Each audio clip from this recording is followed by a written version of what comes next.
我叫阿文，是一名刚毕业的大学生，来恐龙岛当保安第6天，没有任何预警，便以恐龙状态离开，整座岛彻底失控，没人通知我撤离，我开始逃亡之路。密道门哐当关上，我和林姐同时按下手电筒开关，2道光柱刺破黑暗。这地下密道像陈旧的小型地铁隧道，墙壁角砖石有青苔，空气里混着霉味和若有若无的腥气。沿着隧道走，码头就在密道尽头。林姐攥紧消防斧，脚步轻得像猫。不知道走多久，头顶突然传来轰隆巨响，实验室方向的墙体咔嚓裂开大洞，碎石簌簌往下掉。没等我们反应，3只1米高的生物嗖地窜出密道，它们浑身覆盖黑鳞，爪子带着倒钩，嘴里淌着血，奔跑速度巨快。小心，是变异小孔爪龙！林姐把我往身后护，小孔爪龙对面3米高，一直直挠我的脚踝。我踉跄着后退，手电筒摔在地上，光柱乱晃。林姐一斧砍中一只的脊背，黑血喷在轨道上。可另外2只趁机扑向她的胳膊，林姐听到闷哼一声。我们退到通道侧面的铁门处，林姐用消防斧猛砸门锁，哐当一声门开了，是紧急避难所。我们钻进去抵上面，门外传来小孔爪龙撞门的咚咚声，震得门板发抖。我刚要喘气，突然瞥见避难所通风口外，密道深处闪过个庞大黑影，沉重的脚步声从远处传来，连避难所的地面都在轻微震动。外面好像有更大的东西过来了。林姐的声音发近，手电筒光里，通风口的铁网正被什么东西轻轻刮擦着。天微亮时，门外的撞门声终于停了。我和林姐在避难所角落翻出工具箱，里面有2把扳手，1把断线钳和半盒火柴。林姐点燃火柴，照亮墙上的字迹，是用红颜料写的出口沦陷，旁边画着个被划掉的船，字迹边缘还沾着干黑的血渍。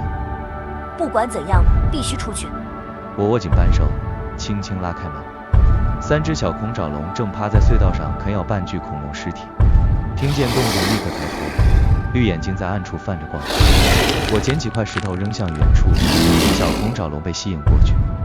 林姐趁机冲上去，一斧劈中一只的脑袋，那只瞬间倒地，剩下2只反扑。我用扳手砸中一只的眼睛，它痛得嘶吼。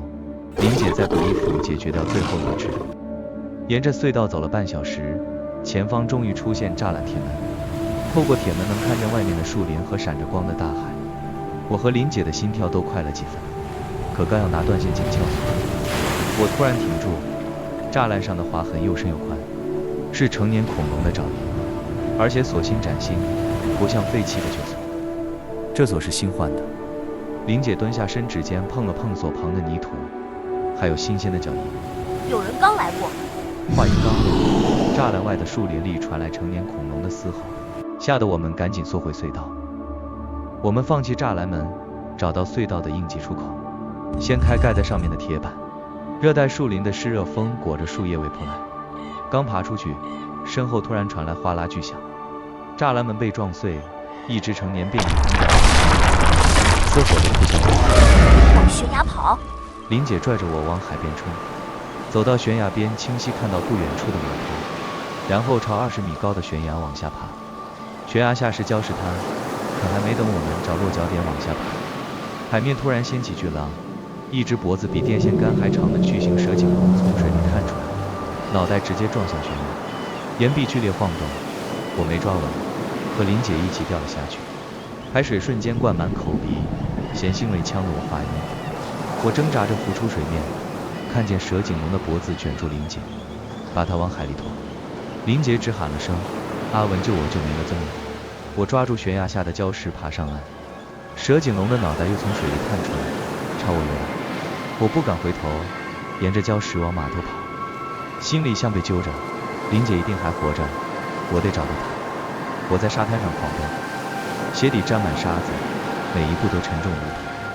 身后突然传来沙沙声，回头一看，那只成年恐爪龙追来了，从海岸悬崖上的树林奔跑，离我越来越近。我拼尽全力冲向码头，直到看见码头的栏杆，才敢回头。孔爪龙停在悬崖边缘，却没离开，绿眼睛死死盯着我。可到了码头，我彻底愣住，没有一艘完整的船。码头岸上堆满遗弃的行李、衣服，岸边只有半截沉船露在水面，船身布满咬痕，像被恐龙啃过。失望像冷水浇遍全身，我扶着栏杆喘气。突然看见右边远处海边方向，一座灯塔亮着微弱的光。更让我心跳加速的是，灯塔就在海边不远处的礁石上，完全能从岸边游过去。我刚冲下码头台阶，孔爪龙突然嘶吼着扑过来，我赶紧矮身躲到废弃的货运推车后，推车被它一爪掀翻，金属框架哐当砸在地上。